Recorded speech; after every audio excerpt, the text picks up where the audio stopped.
En d'autres mots, pour que ce pouvoir faiseur de miracles qui vous sauve, vous aide et vous guérit soit si efficace qu'il ne se contente pas de vous sortir des problèmes, ni simplement de vous guérir un peu ou d'arranger les choses pour vous, mais pour qu'il jette le problème par la fenêtre. Et pour qu'il vous délivre de manière spectaculaire et vous guérisse de manière spectaculaire. Mais oui, quel que soit votre problème, il est pris en main et emporté. Il cherche à atteindre chaque continent avec la parole de Dieu. Le pasteur Keith Butler enseigne la parole de Dieu. Il s'y efforce et il touche le monde. Et maintenant, voici pour l'enseignement d'aujourd'hui, le pasteur Keith Butler. Maintenant, je vais vous enseigner une série de choses que j'ai déjà évoquées plusieurs fois pour ceux qui me suivaient à l'époque, car le Seigneur m'a montré plusieurs choses à ce sujet que je n'avais jamais vues auparavant. Et vous savez comment ça va avec la parole. La parole de Dieu est importante, elle donne toujours naissance à de nouvelles facettes de la révélation, et le Seigneur a considérablement approfondi ma compréhension à ce sujet. Je ne vais pas exposer tout ça ce soir, parce que j'ai prévu autre chose, mais le Seigneur a réellement approfondi certaines choses et m'a aidé à comprendre et à pouvoir répondre aux questions que je me pose. Les gens me demandent sans cesse « Pourquoi ?» Les gens demandent sans cesse « Pourquoi est-ce arrivé ?» Pourquoi est-ce arrivé? Alors à chaque fois, vous entendez les chrétiens dire quelque chose du style « Eh bien, tout arrive pour une raison précise. » Mais ils ne savent pas quelle est la raison. Ce que nous allons lire nous dira pour quelle raison.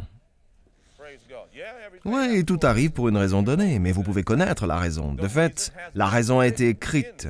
De fait, la raison a été dite. Et elle vous a parlé à travers le Seigneur Jésus-Christ. Prions le Seigneur.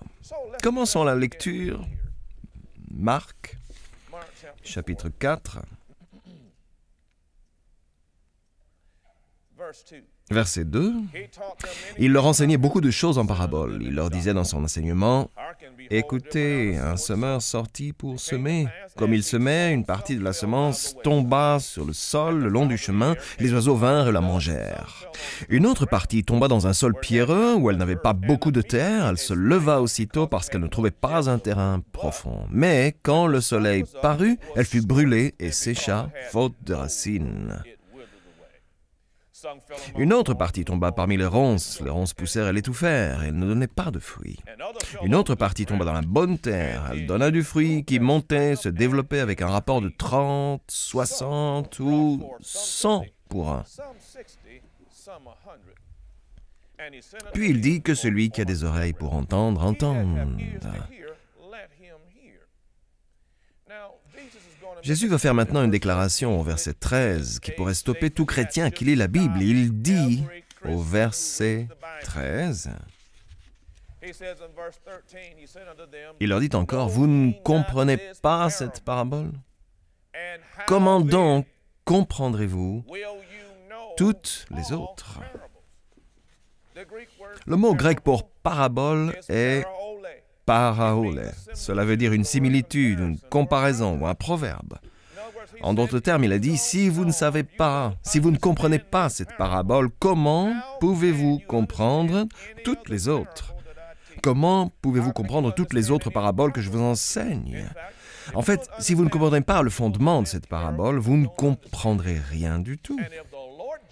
Si le Seigneur Jésus a dit cela, rappelez-vous, les Saintes Écritures ont dit « Je crois ». Que la dernière fois que j'étais ici, Jésus a dit que « Assurez-vous que tous vos oui soient des oui et que vos non soient des non et que rien d'autre ne soit issu du démon. » Jésus ne gaspillait pas ses mots. Donc, Jésus a dit « Si vous ne comprenez pas cette parabole, comment allez-vous comprendre les autres ?» Il vous a dit à quel point ceci est important. Il vous a dit que ceci était la clé pour comprendre tout ce qu'il dit. Maintenant, cette parabole de Jésus explique ce que Dieu fait et pourquoi il le fait. Ça explique ce que Satan fait, pourquoi et comment, et de quelle manière avec Dieu. Et ça explique aussi ce que nous faisons, ce qui nous arrive, comment ça nous arrive et pourquoi ça nous arrive. Cela répond à toutes ces questions. Maintenant, je voudrais vous dire aussi, cette parabole se retrouve dans 3 endroits. Dans Matthieu chapitre 13, Jésus raconte cette parabole et il donne un peu plus d'informations dans Matthieu chapitre 13 à ce sujet. Dans Luc chapitre 8, Jésus raconte également cette parabole dans laquelle il donne une autre nuance de l'information. Et donc, Matthieu, Marc et Luc racontent tous cette parabole et en donnent certains détails. Pourquoi y a-t-il une parabole dans 3 endroits différents dans les Saintes Écritures? À cause de son importance. Nous commençons avec le verset 14 du chapitre 4. Le semeur sème la parole. Dieu, bien sûr, le Père, est le semeur. Ce qu'il sème, c'est sa parole. Nous sommes le terreau dans lequel sa parole est plantée. Il parle de 4 sortes de terrains. Il y a la parole qui se retrouve le long du chemin, qui ne pénètre pas dans le sol. Il y a la semence plantée dans un sol épineux, rocailleux. On retrouve ce terme. Il y a la semence qui tombe dans le sol, mais elle est reçue parmi les ronces. Et enfin, il y a ce qu'il appelle la bonne terre. En grec, on l'appelle meilleure terre, la bonne terre, où la parole de Dieu est semée et chacune donne un résultat. Bon, pour quelle raison est-il dit que le semeur ou Dieu sème la parole? Prenez l'Épître aux Romains chapitre 1 et découvrons pourquoi. Il me faut 3 Alléluia ce soir. Prions le Seigneur. Épître aux Romains, chapitre 1, verset 16. Paul dit, « En effet, je n'ai pas honte de l'évangile de Christ, c'est la puissance de Dieu. » Le mot grec, le Nouveau Testament est bien sûr traduit du grec. Le mot grec puissance est dunamis. Nous savons que puissance signifie, ou dunamis signifie, capacité à faire des miracles. Donc il est dit ici que c'est l'évangile de Christ est la miraculeuse capacité de Dieu à faire des miracles. Ça veut dire que si Dieu accomplit quelque chose de miraculeux, sa parole est impliquée dans cela quelque part. Là où il y a un miracle, il y a la parole. Et s'il y a la parole, il y a un miracle potentiel. Il a dit, c'est la puissance de Dieu pour le salut. Bien, ce mot salut, la plupart d'entre nous le savent, est sotéria. Et que signifie esotéria? Cela signifie sauvetage, cela signifie sécurité, cela signifie salut. Alors qu'a-t-il dit? Il a dit que l'évangile du Christ, ou la parole de Dieu, est la puissance surnaturelle, miraculeuse, qui vous délivre, qui vous sauve et qui vous met en sécurité. Donc si vous êtes sur le point d'être sauvé, que vous êtes dans le pétrin, que vous avez un problème, l'évangile de Jésus-Christ est la réponse. Si vous avez besoin d'être sauvé, ou en sécurité, ou sauvé d'une situation quelconque, la réponse se trouve dans la puissance de la parole. Il n'est pas étonnant que le semeur ou Dieu veuille planter la parole. Parce que c'est la seule manière pour obtenir un miracle et c'est la seule manière pour laquelle vous serez sauvé. C'est le seul moyen par lequel vous pouvez être délivré, c'est le seul moyen qui peut vous guérir. Parce que cette parole signifie aussi guéri. Dans ce cas, vous devez comprendre que Dieu est constamment en train de semer la parole. Il est constamment en train de la semer. L'un des mots pour semer signifie répandre. Il est donc constamment en train de répandre la semence. Et chaque fois qu'il fait cela, elle tombe dans l'une des 4 catégories. Elle tombe soit sur le côté, soit dans un endroit pierreux, soit dans un endroit épineux, ou elle tombe dans de la bonne terre. Car Dieu fait cela constamment. Comment fait-il ça? Prenez la première épître aux Corinthiens, chapitre 1.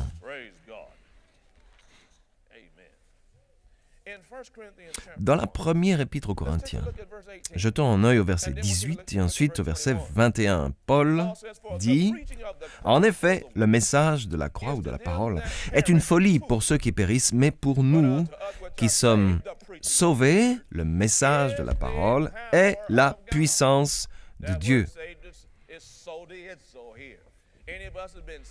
Certains d'entre vous qui ont été sauvés ou délivrés ou libérés ou rendus saints, entiers ou préservés. Bien, il a dit une fois encore que l'Évangile ou le message de l'Évangile est la capacité surnaturelle de Dieu.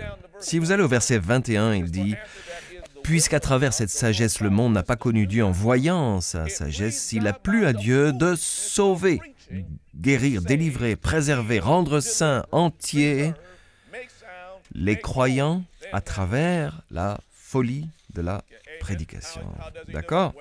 Comment accomplit-il ça? Eh bien, une des façons pour Dieu de semer ou de planter la parole est de prêcher et d'enseigner. Ce soir, pour ceux d'entre vous ici présents qui m'écoutez et pour ceux qui regardent cette vidéo, partout dans le monde, prions le Seigneur, il se passe que la parole de Dieu est répandue. Maintenant, elle est plantée dans votre cœur, et cela dépend de vous qu'elle se retrouve ou pas sur le côté, ou qu'elle tombe ou pas entre des pierres, ou qu'elle tombe ou pas entre des ronces, et qu'elle soit plantée ou non dans de la bonne, productive, meilleure terre. Et tout cela a à voir avec votre attitude. Voici une autre façon pour le Seigneur de semer dans votre cœur. Prenez Saint Jean chapitre 16. 16e chapitre de Jean, Jésus a dit au verset 13, « Quand le défenseur sera venu, l'Esprit de la vérité, c'est le Saint-Esprit, il vous conduira dans toute la vérité. » Jésus a dit dans Jean 17, 17, « Ta parole est la vérité. » Qu'est-ce qu'il a voulu dire? Il a dit que quand le Saint-Esprit sera venu, et combien d'entre vous s'accordent à dire qu'il est maintenant arrivé, il vous conduira dans la parole, d'accord? Car il ne parlera pas de lui-même. Le Saint-Esprit ne nous dit pas. Et remarquez ceci, il parle. Le Saint-Esprit parle. Dieu parle. À qui parle-t-il? Aux gens. Certains ont du mal avec ça. Je ne crois pas que Dieu parle aux gens. Pourquoi pas? Notre voiture nous parle. Nos téléphones nous parlent. Nos ordinateurs nous parlent. Vous voulez me dire que Dieu n'est pas aussi malin que l'homme? La création n'est certainement pas plus futée que le Créateur. Dieu, le Saint-Esprit. Maintenant, remarquez ce qu'il dit ici. Car il ne parlera pas de lui-même, mais il dira tout ce qu'il a entendu. Alors, qu'est-ce qu'il a entendu? Il a entendu la parole du Père. Et la parole du Père parlera de quoi? De sa parole pour vous. De sa quoi? De sa volonté pour vous. Et vous annoncera les choses à venir. Ce mot « annoncer » ici signifie qu'il déclarera ou parlera. Le mot grec en fait est « annoncer » et vous annoncera les choses à venir. Il révélera ma gloire parce qu'il prendra de ce qui est à moi et vous l'annoncera, dit Jésus. Voici donc l'autre manière qu'utilise le Père pour semer en nous. Maintenant que vous soyez ou pas à côté, que vous soyez ou pas pierreux, que vous soyez ou pas épineux, ou que vous soyez ou pas de la bonne terre, encore une fois, cela dépend de vous et de ce que vous décidez d'en faire. Une autre façon par laquelle Dieu plante sa parole dans votre cœur et qui peut produire des miracles, vous garder en sécurité et vous délivrer, c'est que le Saint-Esprit parle aussi à votre esprit. Donc, un de ces deux moyens, soit cela se fera en prêchant et en enseignant, soit le Saint-Esprit vous adressera une parole du Seigneur. Gloire à Dieu. Je n'ai pas le temps d'aborder ça ce soir parce que c'est quelque chose que le Seigneur m'a dit seulement la semaine dernière. Il a dit, et je l'ai écrit ici, que l'une des raisons pour laquelle l'Église du Seigneur Jésus-Christ n'est plus aussi solide qu'elle ne l'était est due au fait que nos choix en ont limité la possibilité. Nous avons limité la quantité de semences que nous avions à notre disposition pour être plantées. C'est un autre problème et je ne l'aborderai pas ce soir. Revenons maintenant dans Marc chapitre 4. J'en parle parce que j'ai compris exactement ce qu'il disait. Lorsque j'étais enfant, nous allions à l'école du dimanche. Ensuite, on allait au culte, puis on mangeait. Puis il y avait un autre culte à l'église, puis encore un autre, et puis j'allais encore à l'église le soir. On y parlait de la diffusion de la semence toute la journée. Ce qui veut dire que nous consacrions, nous maintenions le jour du Seigneur comme un jour sacré. Autre sermon, autre journée. Je pensais justement à ça. Ok, Seigneur, tu m'as dit ça. Maintenant, que veux-tu que je change? Mais je ne fais que tâter le terrain. Hein? Amen. Prions, Seigneur. Très bien, il a dit, le semeur sème la parole. Certains sont le long du chemin où la parole est semée. Dès qu'ils l'ont entendu, Satan vient et enlève la parole qui a été semée en eux. Mais il ne dit pas comment. Il dit juste que Satan vient immédiatement, bam, et il l'enlève. Quant aux autres, concernant le sol pierreux, le sol épineux, il vous raconte avec précision comment Satan procède. Mais ici, dans le récit de Marc, ce n'est pas le cas. Matthieu, lui, vous dit pourquoi. Allez dans Matthieu chapitre 13. Et voyons comment Satan a été capable d'enlever la chose la plus puissante au monde, qui est la parole de Dieu. La parole de Dieu a créé l'univers. Dieu a énoncé la parole, elle est entrée dans l'être humain. Il n'y a rien de plus puissant que la parole de Dieu. Comment se fait-il alors qu'un être inférieur comme Satan arrive et la retire à un croyant? Dans Matthieu chapitre 13, ici, Jésus a dit au verset 18, « Vous donc écoutez ce que signifie la parole du semeur lorsqu'un homme entend la parole du royaume et ne la comprend pas. » Soulignez ces mots, ne la comprend pas. Et ne la comprend pas. Le mauvais vient et enlève ce qui a été semé dans son cœur. Cet homme est celui qui a reçu la semence le long du chemin. Je vous disais que le Nouveau Testament a été traduit du grec. Le mot grec pour ne pas comprendre est suniemi. Bon, ce mot a beaucoup de significations différentes, mais dans ce contexte particulier, ce mot signifie ici ne pas tenir compte. Ce qui veut dire que l'on entend la parole, mais que l'on ne la prend pas en considération. Voyez, lorsqu'il y a des gens qui entendent la parole, et qui peut-être, j'espère que non, mais il se pourrait que certains ici dans l'auditoire entendent la parole, et je ne sais pas si j'y crois. Cela vous est déjà arrivé d'écouter un prédicateur du haut de sa chair, de partir comme ça en disant « je ne sais rien de tout ça ». Eh bien, si vous ne prenez pas la parole en considération, alors la parole se retrouve de l'autre côté. Satan n'a rien d'autre à faire. Une personne qui ne tient pas compte de la parole est quelqu'un qui, dès lors, ne croit pas en la parole. Vous ne pouvez sans doute pas croire en quelque chose que vous ne prenez pas en considération. Est-ce que vous m'entendez? Donc, si vous faites le choix de ne pas y croire, Satan n'a plus aucun effort à faire.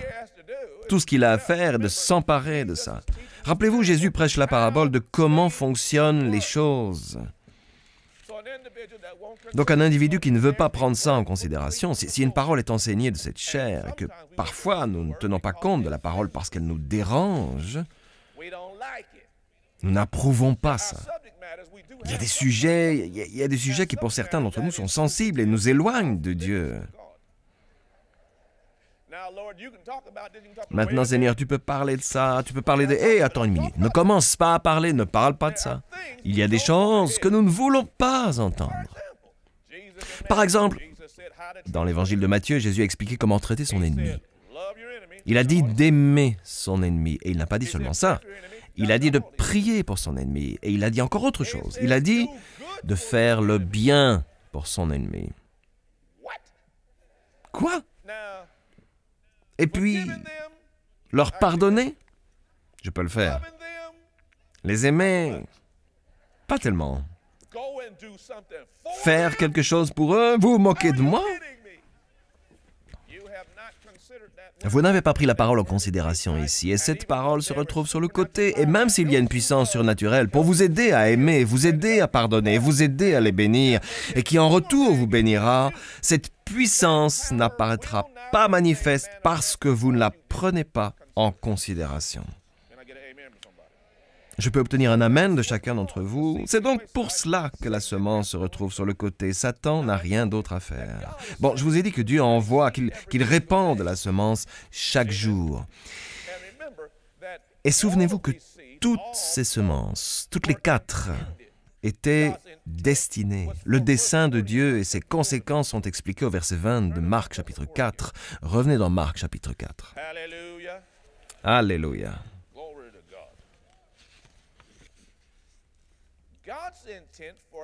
Le dessein de Dieu pour chaque graine de semence est expliqué au verset 20. D'autres enfin reçoivent la semence dans la bonne terre, ce sont ceux qui entendent la parole, l'accueillent et portent du fruit. Avec un rapport de 30, 60 ou 100 pour 1. Donc le dessein de Dieu, sa volonté, autrement dit, était de vous faire bénéficier au maximum de chaque semence de la parole qu'il a déposée. Un rapport de 100 pour 1, c'est énorme.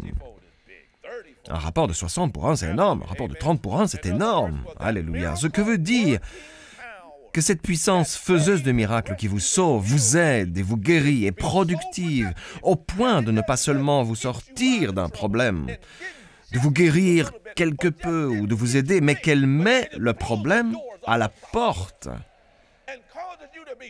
et qu'elle vous délivre complètement, vous guérit complètement et de manière spectaculaire. Quel que soit votre problème, il est repris en main et balayé. Voilà son intention pour chaque graine de semence.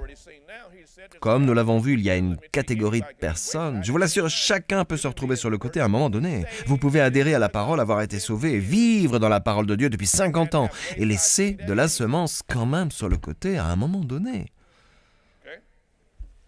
OK? Très bien, revenons à Marc chapitre 4.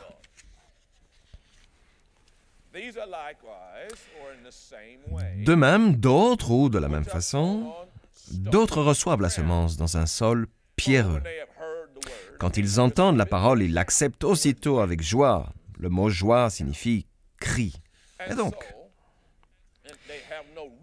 mais ils n'ont pas de racines en eux-mêmes. Ils sont les hommes d'un moment et dès que surviennent les difficultés ou la persécution à cause de la parole, ils trébuchent.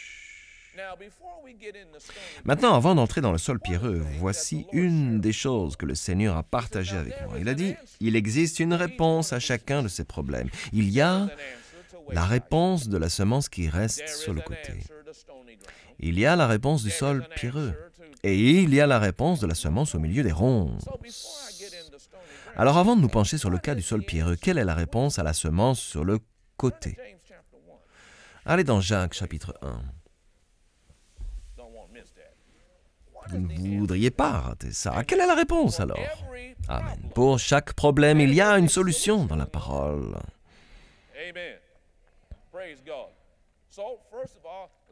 Bon, avant toute chose, on va vous montrer comment ne pas devenir une semence qui reste sur le côté. Jacques, chapitre 1, jetons un œil au verset 21, il dit « C'est pourquoi rejetez toute souillure, débarrassez-vous de ça. Et tout débordement. » Il s'agit de l'un de ces mots anglais élisabétains qui sont un peu bizarres. Qu'est-ce que ça signifie? Ça signifie abondance. D'accord? Débarrassez-vous de toute cette abondance du mal, c'est le mot méchanceté. Et tout débordement dû à la méchanceté. Et accueillez. Par quoi dit-on que c'est provoquer le problème de la semence restée sur le côté? Avant toute chose, par le fait que la personne ne comprend pas. Ou alors, on pourrait dire que cette personne refuse de recevoir. Il dit, et accueillez, ou recevez, avec douceur. Le problème pour ce genre de personnes, même si Dieu lui-même sème sa parole en eux, ou en tout cas tente de semer sa puissance surnaturelle, capable de miracles, qui peut nous sauver, nous délivrer et nous faire devenir entiers. Le problème est qu'ils n'ont pas voulu accueillir cette parole et qu'ils n'ont donc pas obtenu de miracle. Pourquoi ne voulaient-ils pas la recevoir? Par manque d'humilité. L'orgueil est ce qui nous empêche d'accueillir quelque chose. Prions, Seigneur. Vous voyez, la prière est particulièrement efficace quand vous reconnaissez Jésus-Christ comme votre Seigneur et votre Sauveur. Les Saintes Écritures disent que Dieu nous a tant aimés qu'il a donné son Fils unique. Et vous vous demandez, comment puis-je me joindre à lui? Comment puis-je renaître? Comment puis-je me régénérer? Eh bien, tout ce que vous devez faire, c'est prier avec moi. La Bible dit dans l'Épître aux Romains, chapitre 10, verset 9, « Si de ta bouche tu confesses que Jésus est Seigneur, et si dans ton cœur tu crois que Dieu l'a ressuscité des morts, tu seras sauvé. Le verset suivant dit, en effet, croire dans son cœur conduit à la justice et confesser de sa bouche conduit au salut. Et enfin, il dit au verset 13, en effet, quiconque invoquera le nom du Seigneur sera sauvé. Priez maintenant avec moi. C'est bien, penchez la tête. Et priez bien fort de tout votre cœur avec moi, cher Père Céleste. C'est ça. Maintenant, priez avec moi, cher Père Céleste, au nom de Jésus. Je crois que Jésus-Christ est le Fils de Dieu, qu'il est mort pour moi sur une croix, qu'il s'est chargé de mes péchés, qu'il est allé en enfer à ma place, a accompli mon châtiment et maintenant est sorti du tombeau. Viens dans mon cœur, Seigneur Jésus. Je te reçois comme mon sauveur et le maître de ma vie. Alléluia. C'est aussi simple que ça. Et il est maintenant présent dans votre cœur.